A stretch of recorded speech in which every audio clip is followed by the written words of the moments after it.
Since the beginning of the 2024 NHL offseason, so last summer, the New York Rangers have made a total of 12 different trades. And in today's video, we're going to go in depth on each and every one of these deals and really kind of break down the good and the bad, maybe give a grade out for each of these deals, and just kind of talk about the possible long-term effects of these trades. You know, what could happen with this team and with these trades going into the future as well. And of course, we're going to more so focus in on the 10 trades that have actually happened since the beginning of the 2024 offseason. So last summer up until this past trade deadline that just happened in March, of course. So we're not going to talk as much about the Chris Kreider trade, which saw the Rangers get back Carey Terrence, a center prospect, and a third-round pick. And the Rangers also, of course, sent over a fourth-round pick and Kreider to get off that $6.5 million contract. And the other big trade was Andre Miller going over to the Carolina Hurricanes in a sign-and-trade deal, which saw the Rangers get back prospect Scott Morrow, a right-handed defenseman, and a first and second-round pick. So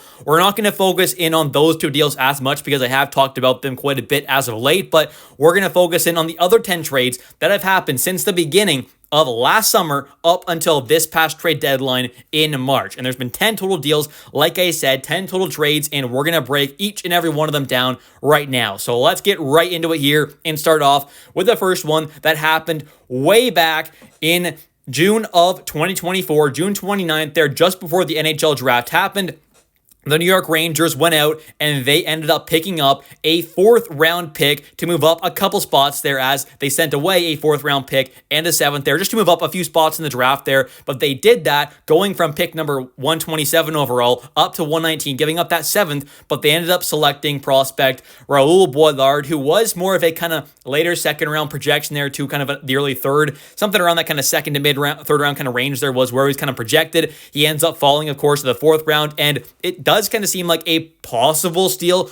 We'll see what happens there. He's a solid centerman, 6'2", 200 pounds, playing in the QMJHL for Bay Como Drakkar. This past season, once again, back-to-back seasons now, has had just under a point per game. This season had 46 points. 53 games played, definitely more of a playmaker, having 34 assists, 12 goals, but in the playoffs there, did have 9 points, 4 goals, 5 assists, 11 total games played, so not bad numbers at all. Definitely looking like a decent prospect there, and overall, a pretty solid trade, just moving up a few spots. There are about 8 selections in the draft there, giving up a 7 to get a possible steal in the draft. The guy kind of fell a bit, is not a bad move at all. The next move that was made was a few days after this. On July 1st, the New York Rangers in 2024 went out there and, of course, made the trade for Riley Smith from the Pittsburgh Penguins, which saw the Rangers get back Riley Smith, and they ended up giving up a second-round pick in 2027 as well as a conditional fifth-round pick in 2025. And, of course, the Pittsburgh Penguins also helped the Rangers out a bit by retaining a little bit of salary, which was kind of nice there, of course, but this trade definitely did not work out too well for the team. Riley played fine, but, of course, they ended up flipping him for actually, a decent bit less than what this was. They ended up flipping him later on. We'll actually take a look at it, but it was for, spoiler alert, a third-round pick. So, obviously, the Rangers did not make out too well with this deal, as this entire past season was pretty much a disaster, and they end up, selling him off for less than what they gave up. So definitely overall a pretty bad trade for the Rangers. The next deal that happened there was way into the season there, of course, and that was on December 6th, 2024, when the Rangers went out there and traded away, finally, their captain, Jacob Trouba, and they sent him over to the Anaheim Ducks for 2 assets. One being Urho Vakanainen, a 26-year-old at the time, I believe like 25-year-old kind of solid depth defenseman there, bottom pairing guy, or 7 defenseman there, something around there. Just a solid kind of NHL caliber defenseman, you could say. And the Rangers also got back a draft pick there. But the main point being, they got back a kind of, decent depth defenseman there. And honestly, you could definitely say he's had a better impact than, what Jacob Trouba did for this team. And I mean, at moments, sure, Trouba was not too bad, but for the most part there, he was just not good enough and was nowhere near that contract. So personally, I thought we were going to have to give up some assets to get off of that contract, and actually getting back a draft pick there and a decent kind of mid-20s depth defenseman, I think was overall a pretty great trade, and honestly phenomenal trade for the Rangers there, and Chris Drury, of course. And also the team did go out there and hand out a nice little extension to Urho Vakanainen. I believe it was like $1.55 million for 2 seasons. So overall, not a bad trade for the Rangers at all, and getting off Trouba was quite incredible.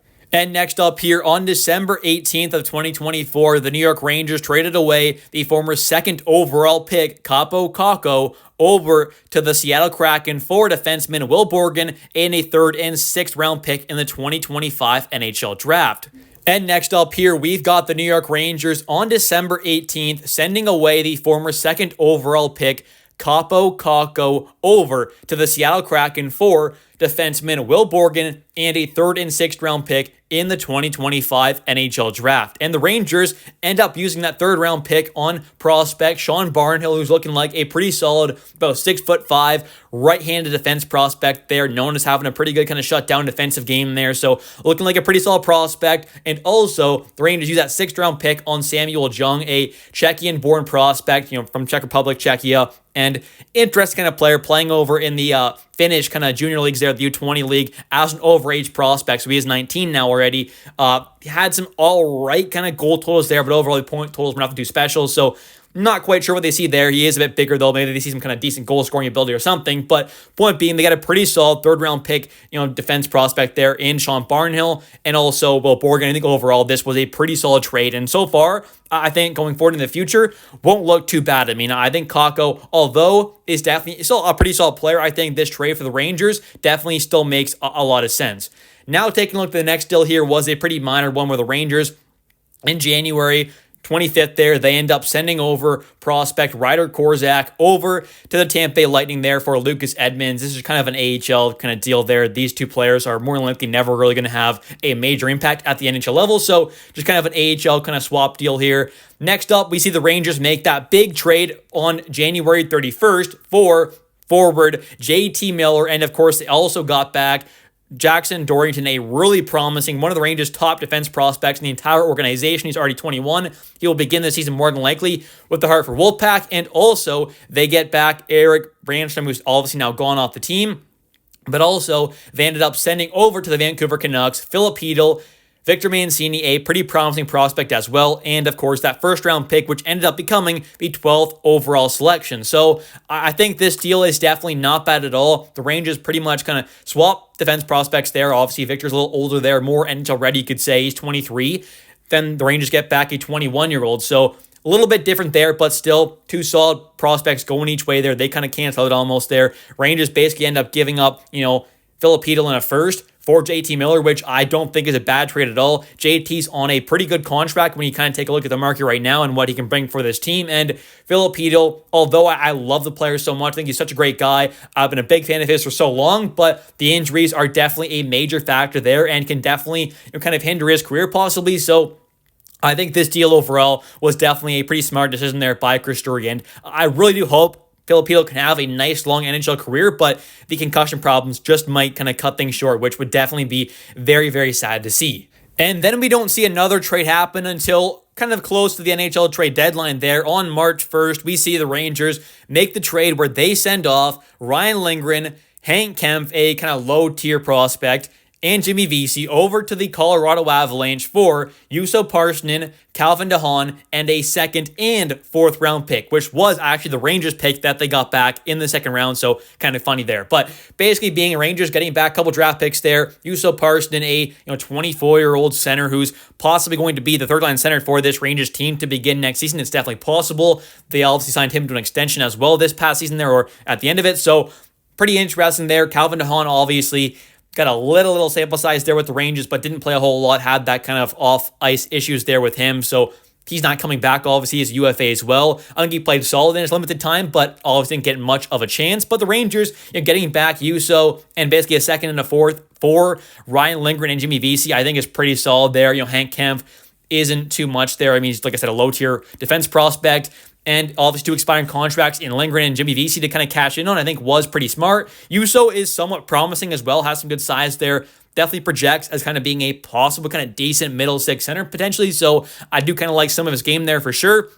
And the picks ended up becoming something quite incredible. And this trade actually in, 3, 4, 5, 6, 7 years, this trade could honestly be something pretty incredible if these two prospects pan out the way they possibly could. And of course, this is a second and fourth round pick, so these aren't some like elite prospects, but these are two pretty good selections here for value-wise, I think with where the Rangers took these players, they have some good kind of promise there. So with that second-round pick, they end up taking Malcolm Spence, who is basically like a first-round caliber prospect. He was projected to kind of go around that kind of like 20 to 25 range there in the later first round. He falls to the Rangers at pick number 43, which I think is pretty incredible there. So with that second, they get an absolutely awesome second-round prospect there, a first-round caliber guy in Malcolm Spence, who I have made a video on him just kind of by himself. So if you want to check that out and kind of get more information on him, you can. And also, that fourth-round pick ended up becoming the youngest player in the entire 2025 draft, I believe, and that is Mikkel Eriksson, a Norwegian-born prospect, born in the same place as Mats Zuccarello, Oslo, but he's a fourth-round pick, number 111 overall. He's like the youngest player in the draft, a solid center, about 5'11", I believe, but a really kind of skilled two-way guy. I definitely like that pickup as well, so I think getting these two pretty promising prospects there, and use of Parson basically for Lindgren, an expiring contract who we were not going to be re-signing, and Jimmy Vesey, who pretty much kind of in the same spot there. I think that's honestly quite incredible value there for Chris Drury and this Rangers team. So honestly, if I had to grade this trade, I kind of give it, like, as of this moment, like a A-minus maybe. Like, I think it was honestly pretty incredible value there, if not like an A plus. Even when you just take a look at the pure value this team got back, and obviously we're kind of projecting here, or at least I am, with these prospects, but you just take a look at kind of value on paper this team got back for, like I said, two guys who were not going to re-sign and two guys who were just not playing a massive role for this team, and you get back a extremely interesting, kind of intriguing prospect in Malcolm Spence, a first-round caliber guy, and a potential steal here in Mikkel Eriksson. I think that's pretty incredible there. And this team may have also gotten their kind of, third line center here, who's still also in his mid-20s. So this could definitely be a pretty incredible trade when you look back at it in, 3, 4, 5, 6 years. We'll have to wait and see, but definitely could be quite incredible. And now, right around the NHL trade deadline, the New York Rangers on March 6th decide to send away, of course, Riley Smith this time, where they get back Brendan Brisson, a decent kind of young forward / prospect. I guess you could say he's 23, can play center or wing. More than likely just going to be a possible call-up candidate, going to be a good player for the Wolfpack, more than likely, but maybe does get a shot at the NHL level potentially. Then we also got back a San Jose Sharks third-round pick from Vegas, but that third was instantly pretty much flipped over to the Vancouver Canucks in a deal 1-for-1 for Carson Soucy. So that exact pick that they got from Vegas there pretty much instantly got moved over in almost, you could say, a 3-team kind of hypothetical trade there for Carson Soucy, of course. So that pick was instantly then gone. So basically the Rangers dealt away Riley Smith at the deadline for Brendan Brisson and Carson Soucy. Then we see a little later on March 7th, a day later, they send away Eric Brandstrom, who they got in that JT Miller trade from the Canucks over. They sent him over to the Buffalo Sabres for Nicholas Aubé-Kubel, who was brought over just to be a all-right kind of depth NHL forward at best.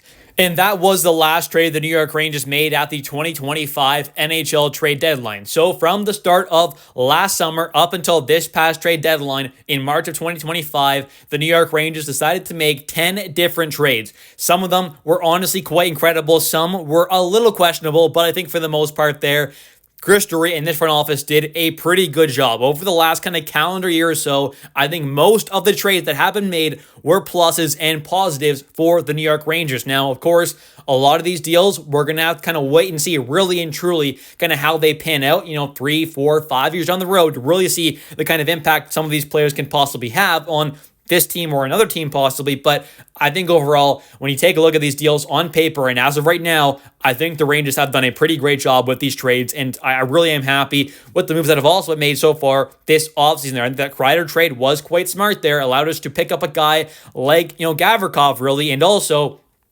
got back some decent value. They're moving up in the draft a bit and getting back a solid-looking prospect, and then they make an honestly just mind-blowingly incredible trade there. Something that I honestly just couldn't have imagined was possible. Getting back Scott Morrow, a first and second round pick. I know it was a sign-in trade there. The Rangers helped them out a bit, but still, all that for someone who this team was actively trying to move off of, I think is pretty incredible there. And they definitely got more than a first, second, and third round pick in compensation, which was the kind of, hypothetical kind of compensation tier that they could have been at. So I think overall, this team has done a great job as of late with these trades and deals overall. And I'm really happy with what this team has done as of late, and I'm hoping they'll make some more great moves throughout the rest of this offseason. Anyways, Thank you all so much for watching today's video. If you have enjoyed, definitely don't forget to click that like and subscribe button for daily New York Rangers content, as I do post every single day. And also, definitely don't forget to comment down below your thoughts on today's video and all of these trades as a whole as well. You think Chris Drury's done a good job there? Which trades were your favorites? Which ones are your least favorites? Let me know your thoughts on these trades as a whole, each individually if you want. Let me know. I'll catch you next one, and let's go Rangers.